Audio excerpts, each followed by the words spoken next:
नमस्कार भावांनो, हिंदी केसरी मैदानामध्ये आपलं सर्वांचं स्वागत आहे. तर भावांनो, आज मौजे सासवडचं मैदान आणि या मैदानामध्ये आपला सर्वांचा लाडका रुस्तम मधवादशी हिंदी केसरी बकासूर पळण्यासाठी गेला होता व गट क्रमांक 17मध्ये पळून गटपास झाला होता. भावांनो, काही गटाला स्पीड लागलं होतं. चांगल्या अंतराने 22 सेकंडमध्ये आपल्या बकासूरने गटपास केला होता आणि आज बकासूरचा पायरा होता लक्ष्यासोबत. भावांनो, बकासूर आणि लक्ष्या हा एवन जोडा जर आपल्याला पळताना दिसाला तर नक्कीच या व्हिडिओच्या माध्यमातून आपण तुम्हाला अपडेट देणार आहोत.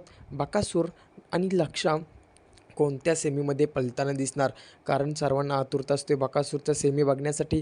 तर भावांनो, नक्कीच बकासूर कोणत्या सेमीमध्ये पळताना दिसणार, तर सेमी क्रमांक 7मध्ये. भावांनो, सलग 3 मैदानामध्ये आपल्या बकासूरचा सेमी क्रमांक 7च येत आहे आणि एका म्हणजे एका मैदानामध्ये तास क्रमांक 3वरती लागली होती गाडी आणि 2 सेमीमध्ये तास क्रमांक 1. म्हणजेच काय, आज देखील बकासूर सेमीफायनल 7मध्ये तास क्रमांक 1वरतून पळणार आहे. आज देखील चिठ्ठी कडेने निघालेले बकासूरच्या नशिबातून काही कट जातच नाही असं भावांनो पब्लिकला माझ्या माहितीनुसार बकासूर पळताना दिसेल, आतून लक्ष्या पळताना दिसेल.